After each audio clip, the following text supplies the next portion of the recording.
မယ်ပြည့်မရှိပဲအချိန်ကြာမြင့်စွာရပ်တည်လာခဲ့ပေမဲ့စိုင်းရီမုံနဲ့အောင်စမှုပေါ်ပေါက်လာပြီးနောက်ပိုင်းလူအများရဲ့ဝေဖန်မှုတွေကိုရင်ဆိုင်နေရတဲ့နာမည်ကြီးပုဂ္ဂိုလ်တို့နံပါတ်1စသမင်မင်းသားဖိုးချစ်ဟုတ်ပါတယ်ပြည်သက်ကြီးရေဖိုးချစ်ဟာမြန်မာစသမင်လောကမှာအောင်မြင်မှုများစွာရရှိထားတဲ့ပညာရှင်တဦးဖြစ်ပြီးနှစ်ပေါင်းများစွာပြည်သက်တွေရဲ့ချစ်ခင်အားပေးမှုကိုရရှိခဲ့တဲ့သူနာမည်ပြည့်လုံးဝမရှိတဲ့သူတစ်ယောက်လည်းဖြစ်ပါတယ်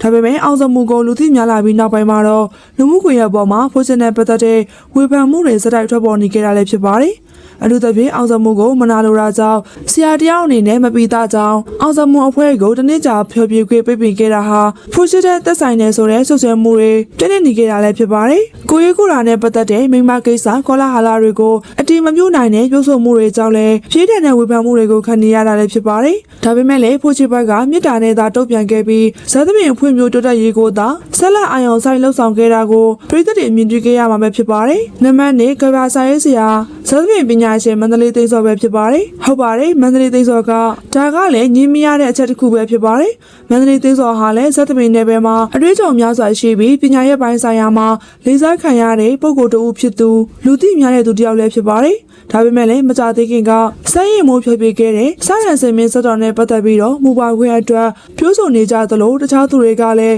အဆိုပါစက်တော်ဟာဗုဒ္ဓရဲ့အတိတ်ကစက်တော်ကိုအခြေခံထားတာဖြစ်တဲ့အတွက်မြေသူတို့ရဲ့မူပါခွင့်အဖြစ်မသက်မှတ်သင့်ကြောင်းအမှုပညာအမွေကိုလူငယ်တွေကိုပြီးခဲ့သိပြီဆိုပြီးတော့ဝေဖန်နေရလဲဖြစ်ပါတယ်အဲ့ဒါထပ်ပို့ဆိုတာက Facebook ပေါ်မှာရှိတဲ့ကြွက်ခါမောင်အကောင့်နဲ့ပတ်သက်ပြီးမန္တလေးသိန်းစော်နဲ့ဆက်ဆက်နေပြီးဆိုပြီးဇက်ဆောင်ဦးအောင်ကျော်တွန်းကစတင်ရင်းသားခဲ့ရလဲဖြစ်ပါတယ်ဒီကိစ္စဟာဖြည့်ရှင်းလဲပို့ဆိုးနေသလိုမဖြည့်ရှင်းရင်လည်းဝေခံကြသလိုမျိုးဖြစ်နေပြီးဆရာအောင်ကျော်ထွန်းရဲ့စာတွေကမန္တလေးသိန်းစော်ရဲ့ဂုဏ်သိက္ခာကိုအတော်လေးကိုထိခိုက်နေရလဲဖြစ်ပါတယ်ဆရာအောင်ကျော်ထွန်းရဲ့ post အောက်မှာလည်းမန္တလေးသိန်းစော်ကိုရချာမရှိလောက်အောင်ပြောဆိုဝေဖန်နေကြရလဲဖြစ်ပါတယ်ဒါပေမဲ့လည်းမန္တလေးသိန်းစော်ကတော့တစုံတရာပြောဆိုတုံ့ပြန်ခြင်းမရှိသေးပါဘူးဒီကိစ္စနဲ့ပတ်သက်ပြီးတော့ပြည်သက်တွေရဲ့အမြင်လေးမှာဘလို့မြင်လဲဆိုတာမိမိတို့ရဲ့အမြင်လေးကိုခုံးမှရေးသွားပြီးခဲ့ကြပါအောင်ရှင်ရွှေရတို့တပင်ပွဲကြီးကိုတပင်ဥက္ကဋ္ဌဖိုးချစ်ကိုမဖယ်ခဲ့ရတဲ့အကြောင်းရင်းကိုဖြည့်ရှင်းလာတဲ့မန္တလေးသိန်းစော်